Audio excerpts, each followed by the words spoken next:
Welcome to the Business of Hearing podcast, the #1 marketing and practice growth podcast for high-performing private practice hearing care leaders.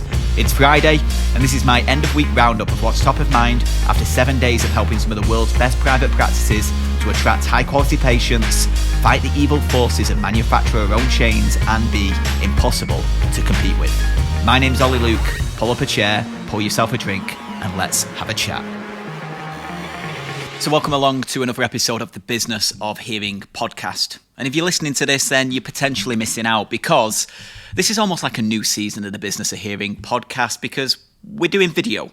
So if you're listening right now, safely pull over your car and go to businessofhearing.com. You'll be able to see the full video podcast, or of course we'll be on YouTube. And I'd say this is the closest thing to season 3 because if I reflect, when we first started this, it was very much minimum viable dose, like no microphone, shouting into a laptop microphone, just giving some opinions, pretty painful to listen to on reflection. They were very sporadic. We dropped a few out and they were well received. And then we had a little gap, maybe 4 to 8 weeks. And then we did season 2. And season 2 was with a commitment of, well, let's spend a few $100 on a microphone. Let's actually have some editing done. And let's ensure we're committing to weekly. And we've done the Under the Hood episode. We've given a bunch of opinions on a bunch of different things, talked about many of the challenges that we presented as an industry and many of the opportunities also. And I've been watching the stats go up, and it's been pretty beautiful to see. So we're just close to 50,000 downloads now in the Life of the Business of Hearing podcast. And my favorite thing to do is go and look where people are listening from. And unsurprisingly, the US, Canada, the UK, Australia, 4 of the big ones. But then it's also fun to look at, like, well, what else is on there? Like, we've got one listener in Russia. Hello. I should have done some research to find out what that should have said and been local with you. But like, it's interesting to look through. So like in New Zealand, in the Middle East, a little bit all over the show. And season 3 right now is like, let's take this up a level. Let's do video. Let's go far more in depth. Let's really, be able to show you some visuals to represent some of the examples that I'm trying to articulate to you. And as a result, we're going to do some awesome stuff over the weeks that follow. So once again, weekly commitment. We're taking this up a notch because the opportunity and where we're at now as the hearing care industry, I think, is somewhat unique. And that's what we're going to be talking about today, because as a market, like, we're being hammered by third party. It's causing a whole bunch of confusion. And is it going to progress? Is it going to decline? It looks like it's going to go one way, right? We've got the manufacturer-owned chains that are consolidating so aggressively, acquiring, and creating almost this David versus Goliath against independent private practice. And then we've got all the weirdness of like the boomer transition, what that's going to mean with retiring physicians due to the boomer transition, different patients, and all the opportunities that's going to be presented. And as I look round through my lens of the hearing care industry, there's a few people that are giving voices. Like, there's one individual that's doing a great job at educating patients to ask for more and strive for the high-touch, personalised care that really matters. But if I look around at the different practices that exist and who's helping guide them or give them an opinion on where they should steer during all this craziness, I am unsatisfied with what exists, and therefore I'm hoping I could potentially be the guy that somewhat helps. So through these episodes, I hope to be of assistance, give you some guidance, share what I'm learning from helping many of the world's best private practices to navigate these changes and set benchmarks of excellence. So hope you're all subscribed so you get updated with all future episodes, and excited to really take the Business of Hearing podcast to the next level for you. So with that said, let's jump into this week's episode, because I think this is the perfect place to kick this off. Because I want to share 4 things that you should be closely focusing on right now as a practice leader. We'll call this the WTF, right? The where to focus for a private practice hearing care leader right now. And out of these 4, I think there's 2 that I've spoken about before if you're an avid listener, and 2 that I've never spoken about before. And even if you have heard the things that I want to share in the first 2, I think they're worth the refresher, because I think they're some of the most significant things that you need to be focused on right now. All makes sense? Let's jump into the 4, and I've got some notes in front of me here on my Remarkable to ensure that every minute that you're listening to this is filled with as much value as possible. So first thing, boomers. We're in a transitional phase right now, the changing of the guards, as I've called it before, and I think this is probably the biggest thing that impacts us right now, because if you're on the right side of the wave, it's going to be a great time. If you're on the wrong side, it's going to be a painful time. And right now, you've got the opportunity on whether you grab that surfboard or get smashed by that wave. So let me talk about what I mean, because for the past 20 years, as an industry, we've served kind of one generation, which is people born between 1926 and 1945, better known as the silent generation. Now, the interesting thing about the silent generation, if you reflect on kind of what impacted their early years, given that most of our views of the world are developed before the age of 7, it's pretty harrowing, right? The Great Depression, 1929, kicked off, which went on for a number of years and resulted in like the economy and how people survived being absolutely damaged. We seen World War II kick off in 1939 with some of the boomers having to go to fight themselves. Some of the silent generation having to go and fight themselves, and many of them watching their fathers go on to fight. And if you imagine the view of the world that upbringing develops, it makes a lot of sense to why the silent generation are known for a number of behaviors, like being financially frugal. They're currently the biggest user of coupons in the US, which makes a lot of sense. It's why they have huge authority for governments, institutions, doctors. They hold a lot of people on pedestals. It's why traditional forms of communication have been so key. Like direct mail is still trusted, newspaper is still trusted. They want face-to-face interactions before making any meaningful decision. All makes a lot of sense.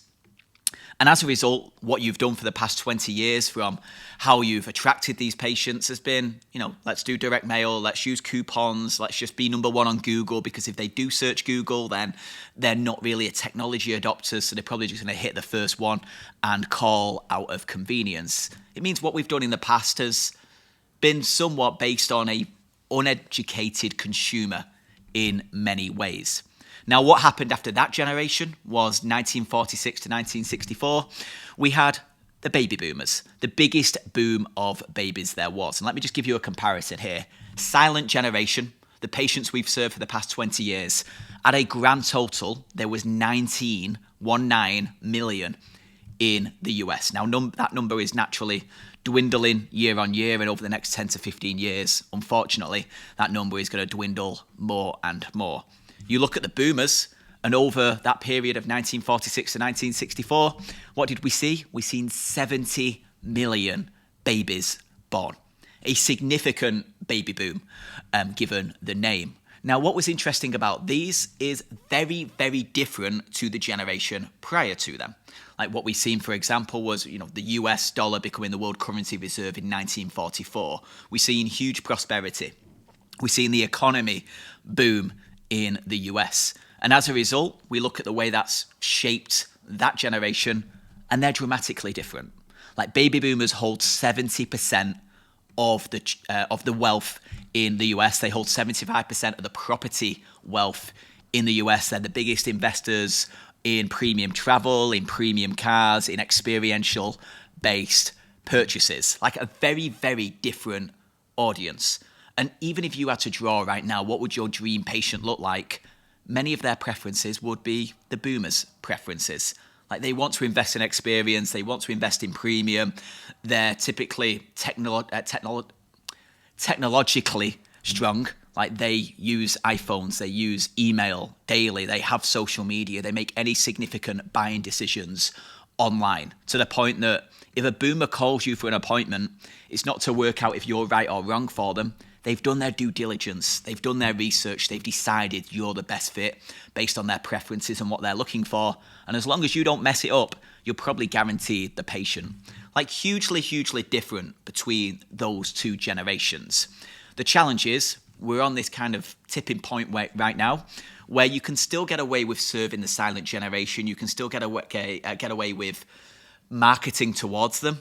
But like this transition, this wave is coming, with 2024 being the crossover, where there'll be more 70-plus-year-old boomers than silent generation. And over the next 6 years, we're going to see a huge skyrocket with 10,000 people reaching the age of 65 every day right now. Like we're going through this huge transition where it's going from 1 in 20 people in the US being over the age of 70 to 1 in 5 over the next several years. So big, big difference that's going on. But the way that you market, the way that you position yourselves, the way that you do things in your practice is very, very important based on who you want to attract. Because if you want the boomers and you want this boomer gold rush where we're going to have almost a 3.5x times the market of over 70-year-olds in the country, then you need to know these people are doing due diligence, they're doing research, they're looking for you. And just being a hearing aid website that sells hearing aids, you're fighting Goliaths. You're fighting manufacturer-owned chains. You're fighting Costco. Like a business that's literally built their model on high-income suburban boomers. For the past 25, 30 years, they've educated this huge group that if somebody wants smart investment, if somebody wants the savings that we collect from buying in bulk and passing on to the customer, then come to us. They've seen that hearing aid stall every time they've walked through, having bought pizza and silly amounts of tomato ketchup, right? It's pretty significant what they've done, and they're set to benefit from this boomer boom. You as a practice need to ensure that you have a very strong value proposition to articulate why they should choose you over all other options available to them. It's a significant task to get right, but it's so important, right? It's almost like your life depends on it because your livelihood practically does. So that's the biggest thing that you need to focus on right now. How can you build the practice that is attractive to boomers, not just the laziness that, oh, we're number one on Google and we've got a good reputation, so people will probably choose us. You're fighting Goliaths, and your value prop needs to be incredibly strong, and you need to articulate it very, very well. So that's the first big thing. Let me tick that off my list. Here's the second one. And it's around where growth can come from now as a private practice, because I'd say one of the most monumental opportunities you have right now is acquisition. And what I mean by that is if we go back to the boomer thing, like the sheer number of people that need to sell their business right now, including many of your competitors. And I was looking at the numbers. There's a Forbes article which shares 40% of all business owners in the US are boomers. Now, what does that mean? It means there's 33.2 million businesses or franchises in the US, and 13.28 million of them are owned by boomers. Over the next 5, 10, 15 years, they need to transition those businesses. They need to pass them on. And just as they're looking to transition their wealth in many other ways, the businesses are that awkward thing that many of them can't pass on. Like maybe their son, maybe their daughter, maybe their grandson, granddaughter doesn't want this business. Maybe somebody in the business isn't there to take it over. Like they need to exit. And this is happening across all businesses and all industries. But if we look at hearing care right now, you've probably got a few competitors that are at the age where they need to retire or are going to retire soon. Somebody needs to take on those businesses. And what we're in right now is the market. There's more sellers than they are buyers. Typically, it's been the other way round, which means that all of a sudden, the opportunity to acquire with some form of creativity is pretty significant. If you've got a competitor that has a nice business, let's say they do $1 million a year, they do a few $100,000 of good profit, then if you approach them about moving on their business, they may be at a point where they have a great business, but they're just a very tired business owner. Their husband or their wife is desperate for them to retire so they can actually enjoy the retirement. And if they can't find a buyer, if they're too small for a manufacturer-owned chain and they haven't got a member of staff who can naturally inherit the business and take on some debt to do so, then their hands are tied. And the longer it goes on, the more desperate they're going to become to sell. And I really think as a practice leader, you can be their savior. If you can step in, give them a safe pair of hands to take on their business, knowing that their patients, their staff are going to be cared for due to your reputation and good work you've done, there's opportunities to acquire creatively. And what I mean by that is not run to the bank to borrow all the money to buy the business, not run to the manufacturer to sign a big check and some unit agreement to buy the business, but could you give an opportunity where it's like, okay, we value the business at $500,000. Here's what we're going to do. Over the next 5 years, we're going to give you $100,000 a year. You know, you go off in retirement, you're pretty much going to still earn a great income without having to work. Like those opportunities exist. And as a practice right now, if you're looking for growth, that is a prime opportunity, what I'd be looking for. And there is many smaller practices than that who have great database, but don't particularly have great location, great equipment, etc. There's even more creative deals because many people want to protect their legacy. And you have an advantage over everybody else that you're a safe pair of hands that has a reputation that's already done this, which means that you can protect their legacy and ensure that they can retire with the people they care for and the relationships they've built being continually cared for by you. So that's the second big one. Here's the third one. AI. Now, I know we're sick of hearing it. It's everywhere. It's all over the news. AI this, AI that. But we're in a bit of an interesting predicament right now because a lot of the tools, the platforms, the stability that we have of the things that we control is going through some form of transition. And I think there's a right side and a wrong side if we jump forward in a few years. And a prime example of this is Search GPT, a product that ChatGPT have just rolled out, which essentially is going to become a new search engine. And many people use ChatGPT now for online research. I do. If I'm looking for like a hotel with some preferences, I'll go to ChatGPT and let them do the due diligence, the research, almost as my assistant, and present me with some options. But when a tool like ChatGPT now creates a purpose-built search feature for people looking to do research or find something online, it becomes very interesting. And I think for the first time in many, many years, Google are rocked. Google almost had the dominance of the world, like they were here forever. Whereas right now, what AI is doing is pretty much upsetting the apple cart and resulting in people making different decisions online when it comes to research, sourcing information, collecting information. What Search GPT says it will be is you search for something, it'll do the research and give you the 3 top options to choose from. No more going through page after page of needless information. Like, here's the 3 things, which means that if you do the right things now, you build a website and a brand that is well represented online, that has the expertise, the content required, then you're probably going to be in those top 3. If you don't, you're going to be pushed out. And I think it's going to create this big gap between who the top 3 are and everybody else in any marketplace. There's a whole much more with AI, but be keeping an eye on this right now. And fundamentally, what can you control? Ensure that you're doing the right things. And the right things aren't throw more Google ad spend at your local area. It isn't buy more newspaper ads. It isn't run more direct mail. It isn't try and do the next whiz-bang tactic to get people through the door. It's foundationally, just give some love and care to your marketing and your brand. Like, have a website that actually looks great on mobile. Have a brand story that represents who you are and articulates your point of difference. Have the evidence that you are who you say you are. You say you're advanced audiology, like, what's your 26-step process of how you achieve something? If you say you're trusted by hundreds and thousands of local people, like, where are the case studies of all the delighted patients that you claim to have? Like, do that work now. If you do that well, you're probably going to be in those top 3 versus competitors. If you don't, it's going to be a hard catch-up once that gap and divide is created. Here's the 4th one, and this is where I would give serious consideration to right now, and one thing that many of the practices that we work with through the Inner Circle are benefiting from is existing patient acquisition. And what I mean by this is, how can you take existing hearing aid wearers and make them your patient? Because right now, what certainly exists is a lot of practices that see somebody as their patient, but a lot of patients that don't see the practice as their practice.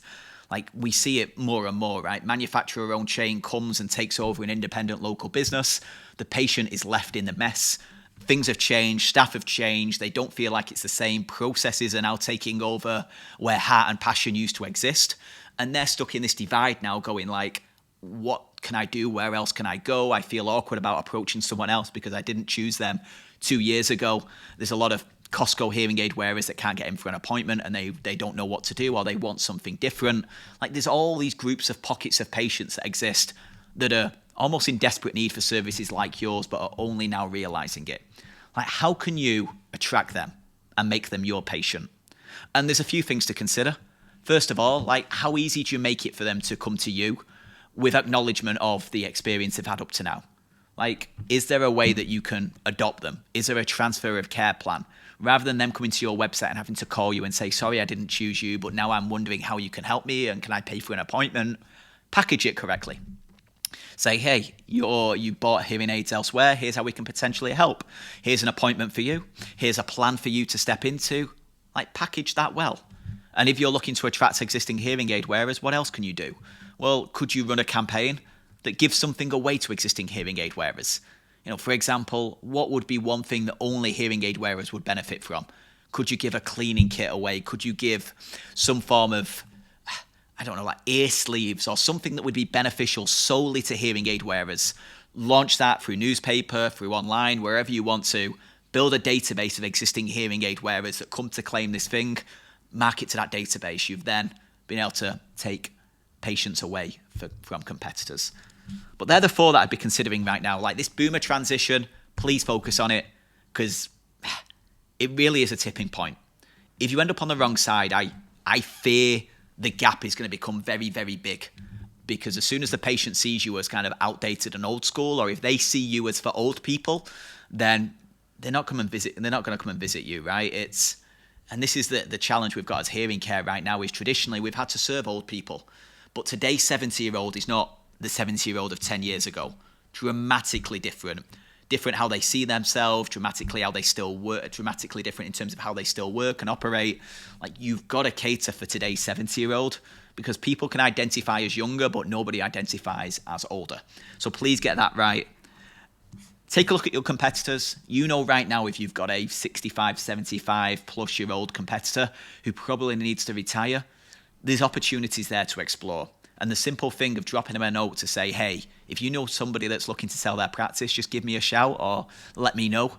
You can even plant that seed that way round, knowing that if they're motivated, then you haven't asked them to sell their practice, but they know you're open and may be open to that conversation. Plenty of opportunities there. And know with that, they may not be interested in day one, but they know you're open. Follow up with them, and you'll get opportunities. And they'll probably have an elevated value in their own mind of what it's worth. So just be wary that you may have to play the long game on this, but you're going to be in control of that, given that they're the ones who are aging towards retirement and burning time in their retirement as a result of needing to get out of the business. Third one, AI. There's a lot you can't control, but what you can control is ensuring that you put your best foot forward in your community and ensure you have all solid foundations from a marketing perspective. And note, marketing isn't throwing ads. Marketing is ensuring that you take care of yourself first, right? Advertising is like asking somebody on a date. Marketing is all the reasons they'll say yes. Get the marketing bits right. Ensure you're putting your best foot forward. Look your best, represent your best, etc. And the fourth one is taking patients from elsewhere by attracting existing hearing aid wearers. Big opportunity, unlike any time that I've had awareness of, that I'd be giving key consideration and focus to. But I hope that's been helpful. Felt like the right topic to kick off this new season 3 of the Business of Hearing podcast. I will implore you once again, if you're listening to this, then there's so much more benefit of the video version. So go ahead and subscribe on YouTube. Come across, have a look at the Business of Hearing site. For most episodes, I'll have some supporting resources and tools that you can go and download and get access to ensure that you can streamline some of the implementation of this. And know that through the Business of Hearing site, my WhatsApp number's there. So if you've got a question that you'd like me to speak about in a future episode, if you've got any form of comments, if you want to explore a little further how I may be able to help you or share your unique situation and get an opinion, then shoot me a WhatsApp message and then we'll exchange some messages back and forth from there. But appreciate your time, appreciate the valuable minutes that you've spent with me, and I will speak to you again next week. And there we have it. Another episode has come to an end, and I have a quick favour to ask. If you have found this helpful, then who do you know who should listen to this podcast? I strongly believe a rising tide lifts all boats, and right now, private practice needs to stick together to fight these big, gormless groups and these manufacturer-owned Goliaths that are looking to take market share from us. Consider who should be listening, pass on the word about the Business of Hearing podcast, and I'll see you again next week.